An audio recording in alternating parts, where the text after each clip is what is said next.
Dobry den, Merhaba, Akwaba, I'm Ima. and I'm Jay. Welcome to Imaje Empire. So today we're going to be talking about how we met. So there's actually three versions of this story. So I'm going to let Ima go first. He'll tell his side, I'll tell my side, and yeah. Yeah, yeah, I think how we met was kind of, I don't know, there's always like, I know everyone has a way of meeting his or her wife or her soulmate or whatever, as people say. But how we met, I don't know, maybe it was God's plan. We were both living in Czech Republic. I was studying there. That time, I think, yeah, I was. You're working. No, that time, yeah, I Yeah. was working. And she was studying at that time. So there was one Friday. Was it Friday? Yeah, I think so. Okay. Yeah, He knows. yeah. Me and my friend called Enoch. Yeah. We went to somewhere in the city center. So we're coming back home. I think the bus stop somewhere. There's a stop before a stop called Cultural. So that's where the bus stop, and this nice lady just jumped into the bus. And Czech Republic is kind of like a place where you don't find most. It's not diverse. Like it's not diverse. Like you don't find most black people. Like Uh-huh. so any black person that you come across or you met somewhere, you just say hi or somehow. So we're just in the bus and she just jumped into the bus and all of a sudden she greeted us. She sat like, I think, behind us. And she greeted us before she sat down. So I was like, kind of like surprised because like, it's not everyone that has that kind of good manners, like greeting people who they don't know. So I was kind of, then this lady has some manners. Although like black people meet, they just say hi, but they don't greet. They just say hi and that's it. But she greeted us, so it was kind of like strange. So okay. But then the bus was just going. So then my friend started like the first conversation. My friend started talking to her. I was like, okay. So my friend asked her name and he introduced us to her too. So the bus was going and accidentally where we're getting off is the same stop that she was also getting off. So we were just like neighbors, but no one knew each other. So we both got off at the same stop. Then my friend, we just exchanged the Facebook contact. Then my friend started like communicating with her. Though all those times like I didn't pay much attention. I was just like, we're just friends. Just met because I was that kind of person who doesn't just like just don't talk to people so like at the start or at the beginning of it. So my friend was just talking with her, like chatting, like most of the time. I think she even come to visit him at her place, and then I think it went on for like I don't know about some months. So during that time, when we were talking, I told her I think I'll be traveling because she said she was from the States. And I told her, oh, this summer I'm also going for vacation because.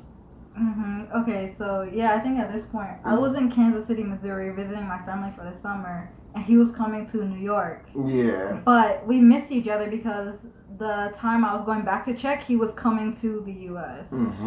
Yeah, so that's how it happened. So I came to New York during the summer, and I think she was here and she was coming back to Czech Republic. So we both missed each other. She went back to Czech Republic, and I came back. I came to New York. So I was in New York. I think I messaged her once, and I was like, "Oh, how are you doing? And how are things going?" Yeah, I'm in New York, and maybe I'll be back within is it a month or something. So and that was it. So all those while, my friend who was just keeping her company, they were just chatting and talking. Sometimes visit him. So I was in New York and I went back to Czech Republic. So I think when I went back and after I got there, then I started like chatting with her. It's like, oh, how are you? I'm back. You can come to maybe we can plan and meet. Then maybe you get to know where I live and also get to know where you live. So we met one day and then we decided to I decided to go to her place to see where she lives. So she took me to her place and I saw where she lives, and later on we plan of going to my place too. So I think my place was on one Sunday, because Sundays I usually do all my weekly stuff. Like I'll iron my clothes for the whole week that I'll be taking for work, and I'll cook Meal prep. like food for for the week. So that was what I was doing on the Sunday, and I invited her to come over because then we can have lunch together. So I think she came over, then we had lunch together, then she left. And I think the second time was I invited her again to come to my place for lunch. Then I invited one of our friends who is also called Dan. So then she came and Dan also came. We both had lunch together. Then afterwards, then she left. So I was like, oh, maybe this girl, I need to ask her, like, if we can go out, because like I saw her, she was nice, and that time I was also like single. I don't have anyone. It's like, okay, we can talk. So I asked her, and she was like, no, um, I'm with someone. I was like, okay, what? I don't know. So, but I never stopped like talking to her, and like we being friends, we're still friends. So then we continue with our friendship until some point in time. Then I think I told her again. Like I asked her again, like does she mean what she was saying? Is this serious or what?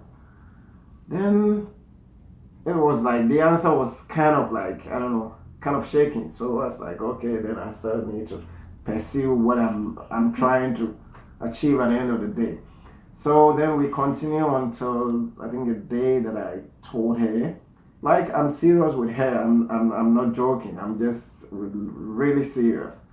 So if anything, she need to give me like the right feedback so that I can know what to do and what's the way forward.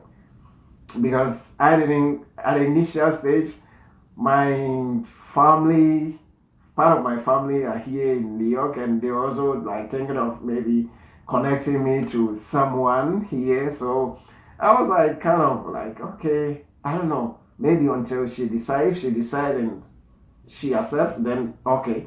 But if she doesn't, then I'll rely on my family, because they were also thinking about me, because so like I need to get married or whatever. So that was what happened. So then I talked to her, I think the last time, and she was like, okay, yeah, it's a good idea, but we can start like we can study ourselves as we are still friends. We can study each other. So whenever we both decide, okay, this is the right time or this is the time we need to do. So then I was happy. So because now I've gotten a positive feedback. It's not like now I'm no more, I'm just going to ignore my family back in the US, because it's kind of like a long distance that is going to be, because I'll be in Czech Republic and the person will be in the US. How often are we going to meet? It's just going to be only on summer when I'm going there, then we'll meet. So I was like, okay, this is a good opportunity for me. So we were friends together. We were just thinking and planning ahead. I said, okay. Until I think there was one summer that I was coming to New York. So I think that was the time then I officially, like, I proposed to her that I wanted to marry her. And like this was just 1 year from when we met. yeah. So. And then she was like, yes. I was like, oh, okay. So I was so happy then. So I gave her the promise ring. Oh, it was engagement ring. I don't know how, like, anywhere people just say like, so the engagement ring. So then I left for New York. So I was for a month. Yeah, I was in New York for a month. Then So we're just in touch. So when I came and my sister asked me, "Oh, I saw someone," who said, "No, I'm no more interested in anyone." It's like, why? I said, "No, I'm just thinking about things now." So I was like, "Hey, just tell me the truth. It's not like you're thinking about it. If there's something, let me know." I said, "Okay, we'll talk later. But now I'm not interested in anything again." So she's like, "Okay, we'll see." So I came back to Czech Republic and we continue with a relationship and until when she completed her studies because she was just I think about is it I just had the exam left. yeah I I think had she my had final exams and I was Mhm. done. Yeah, so I think that was what was left. So she finished her exams and she completed her bachelor's degree there. And it's like, okay, now then we can plan of getting married because I think that will be the best opportunity for us to, I don't know, plan for whatever steps we need to be take. Either we living in Czech Republic or we coming to the States. That will be how we finalize the issue. So then I think we decided, okay, then let's go to the States and go and get married there. Then I would come back to Czech Republic because I was working and I've resigned from my job, so I need to come back and tell my company or give them the notice like I'll be resigning due to some circumstances. So then we came to the US. We met with we got this while we've been talking with the family. So we came and we had a small ceremony, which was really cute and very simple. Yeah. We had it and we were married and then we became couples, the newly couples. So I had to go back to Czech Republic because I didn't have time. I had just like, I think it was just like I think it was a week or something. So I needed to go back and give my, like 2-3 weeks. Yeah, I think it was, yeah. 2.5 weeks. Yeah, something like that. So I needed to go back and just continue with my work and give them the notice. So after everything, then I went back to Czech Republic. I put in my resignation letter, and my boss was like, "Oh, why? Because why are you leaving us?" Because I think at my job, I was working with DHL there, and in my office or my department, I was someone who plays like soccer. So I used to play for the DHL team in the whole Europe. So we used to go for like competition in Europe, the whole Europe. So and I was one of their key players. So my boss was so like, "Oh, why are you leaving us? Next year we're going for Euro Cup, and why are you leaving us?" So now I don't have any choice. I need to leave because I need to go and we have to start our life and form our family. So that's the whole issue. So I'm not leaving the company. If anything, I can work for DHL again in the US. So don't worry. It's like, okay, although it's painful, but we need to accept your decision. So that was it. And until my time, just my resignation date got there, then I had to leave DHL and come back to US. So I left and I came here, and I think I arrived on I think on the 5th of February 2020. 2019. 2019 rather than okay. Then I came here and then that's how you see us here. We're still here together, living, and by God's grace, we're still enjoying our marriage. So that's my part. So Okay. I think just she will tell you guys her part as Yeah. So my turn. You went like longer than I even forgot my thought. So, yeah. So how we met. My husband forgot a few details, but it's okay because he wasn't paying attention when we met, anyways. So, yeah. So I had just came from the mall. And I was at Slavia Mall if you're in Czech Republic in Prague. I don't know if you know it, but I was at the bus stop getting on at Slavia. So let me give you the scenario, okay? So I'm on my phone basically, I think, and I'm holding my bags, and the doors open on the bus, right? And okay, so this is what happened. Imagine they're like sitting this way, right? The doors open and they're like this. The both of them at the same time just staring at me. So I was like, oh, hi, you know. I mean, yeah, it's normal when you see other black people, you say hi. But the fact that they both turned at the same time and stared at me, I was like, I felt nervous. I was like, hi. And so I went and I sat behind them because that's where the seats were open. And so they're speaking in Cree and everything like that. And his friend turns around on the seat, and he's just like this. So, hi, where are you from? What's your name? Da da da. He introduces them. The whole time, this guy, he's in his own world. so, so we start talking, and we both get off at Kachiro because we live near Kachiro, which is like the train station close to our place. And he's telling me, he's like, oh, I'm moving in. This is my friend. He's helping me move in. He also lives in the same area. I was like, oh, what a coincidence, because I also live in the same area. So we're on the bus. We're talking. We exchange, Facebook contacts, like he said. And we all get off at the same stop. He was like, oh, really? I was like, yeah, I live right here. He lives over here. And then and Emmanuel lives down there. So we basically all live on the same block, and we just didn't know. Which was like really mind-blowing for me, because I had lived in the same place since I moved there in 2017, and I had never seen another black person in the neighborhood. Like, never. And I was just like, oh, we got black people.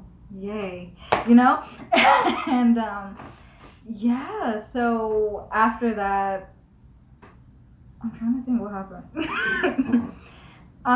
Yeah, okay, so before, it was really awkward. So when we were waiting for the bus from Catchgrove, I'm talking to Enoch, and I'm trying to start a conversation with Emmanuel, but Emmanuel, he does this thing that drives me crazy till today. And like, he doesn't do it so much now since I told him about it, but back then it was really bad. So when you talk to Emmanuel and his mind is not all the way there, he just smiles and nods. So I'm here trying to have a conversation with him. He's just He's not even looking at me. He's looking above me, looking around, like not paying me any kind of attention. And I'm just like, okay, this guy's rude.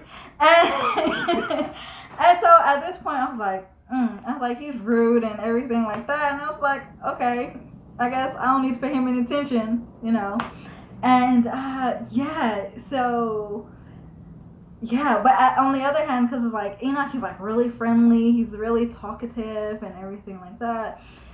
And so yeah, we get to our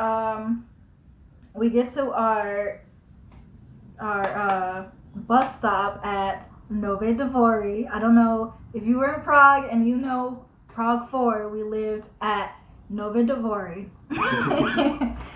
And yeah, so at that point we split ways. Yeah, so I did keep in contact with Enoch, because Enoch is a good cook, and he would always invite me over for lunch. And yeah. So I would always go there for lunch and everything like that. And I think eventually I did go home for the summer. And I think that's when Emmanuel messaged me. It was like, hey, what's happening? I'm like, oh, I'm in the U.S. He was like, oh, I'm going to New York next week. I'm like, oh, I'm going back to Czech next week. That's that. We didn't really talk again, I think, until he came back from the Czech Republic. He did invite me over for dinner one day. And I remember, so I was the type of person who always forgot to like top up their credit. And this was one of those days where I didn't top up my credit. There was no Wi-Fi. And yeah, there was no way. Emmanuel lived in some, if you've never gone there with him or with someone, you wouldn't find it. It's a difficult place. I had enough, I think at that time I was using Google Maps and it worked offline, and basically I was going in circles for like a good 30 minutes and I couldn't find his place, and I didn't have credit, so I couldn't call him. And finally I found some like Nigerian guy randomly sitting outside. I was like, hey, do you know a Ghanaian guy who lives in this neighborhood, not even knowing which building, who lives in this neighborhood? His name is Emmanuel. He was like, oh yeah. He's like, yeah, I know him. I met him a few weeks ago. I have his phone number. Let me go upstairs to get my phone, because he was outside smoking. And so he went up, he got the phone, called him, and I was like, hey, I met a random guy and I asked him for your number. I'm outside. And so he came down and got me and everything, and we had lunch. And I think we did talk after that, but I think not so much. Yeah. Yeah, we still didn't really talk after that. And so the second time we met, which was really significant for me when I was like analyzing our whole relationship, you know. So I think this was one of the time Enoch texted me, and he's like, oh, what's up? And I'm just like, no, I'm like really sick. So when I was in Czech Republic, I would get sick like seasonally, because the air pollution is a lot higher in Czech Republic than it is, you know, in my hometown. And me having asthma and bronchitis, I would usually get like lung infections, respiratory problems, everything like this. So this was one of those time of year I was really sick, and Enoch was like, oh, I'm in Slovakia, but let me text Emmanuel. And I was like, oh, I'm like, it's cool, I can just lay in my bed and die, it's okay. Like, I was like, no, I don't want to be a bother, because like, again, I didn't really know them that well. And so I guess, I don't know if Enoch messaged me or Emmanuel messaged me like, oh, you should come over, I'll make you some soup. And I'm just like, okay. I'm like really weak, and I really didn't have the energy to go, but I was like, free food. So so I got up, and I went over there. He made me some soup. He was really nice, you know, showed really great hospitality. The soup was amazing, but my mouth was on fire. I was like crying. I was like, my ears were ringing, my nose was running. I'm like, you're trying to kill me. Like, yeah, I don't know with West African and their spices, but I could. I'm like, you're trying to. It's good, but I'm dying even more. But yeah, and I remember like that time. So from that point on, every time I was sick or every time I had like some health issue, I always remember Emmanuel being there. So that was like really significant when I was like deciding, you know, what I was going to do with my life. And yeah, as Emmanuel said, went on, we were talking and everything like that. And I think maybe from October of 2018 is when we started like talking more. We became closer and everything like that. And then I think January of 2019, Emmanuel gave me an ultimatum. He was like, it's either him or it's me. And I'm just like, damn. So, of course, you know, I chose Emmanuel. And then after that, it was just, you know, I mean, that was it. We was just together all the time. We were talking all the time. We traveled together. We tried new things together. I took him to his first amusement park. I'll have to tell you guys about that later. But when I tell you, it was hilarious. It was crazy. And yeah, after that, so yeah, so we started officially dating January 2019. We got engaged June of 2019, and then we got married October of 2019. So, like you said, we were trying to decide where we're going to move, like if we're going to stay in Europe, because we both kind of wanted to go to Germany, I think. Yeah. But we ultimately, after getting married, we kind of decided on staying in the U.S. just because we found out we were expecting, so it'll be a lot easier, you know, to have a baby in the U.S. than out of the country. So that's I think that's the main reason we ended up coming to the U.S. because we did find out we were having a baby. So yeah, and yeah, like he said, now we're going on 2 years of marriage and we're happy. We haven't had any issues, thank God. We have a beautiful, healthy baby boy, and yeah, we're just, you know, I guess the happy newlyweds, if we can still be considered as newlyweds. And yeah, that's it. Yeah. Thank you for tuning in with us. Don't forget to like, comment, and subscribe. Yeah, we'll be back, and I think the back show me answer. Yeah, the master somewhere tea. Yankopon share mo nyinaa so mo bɛka yɛ busua kɛse ho. Deɛ ɛsrɛ mo sɛ monkɔ so na mo like na mo subscribe na mo share na comment bi a mo bi aso mo mfa mmra na deɛ mo pɛ sɛ yɛnyɛ no ɛno na yɛbɛyɛ ama mo. Deɛ ɛka kyerɛ mo nyinaa sɛ yɛbɛhyia mo bio. Nti mo bye bye. Bye bye.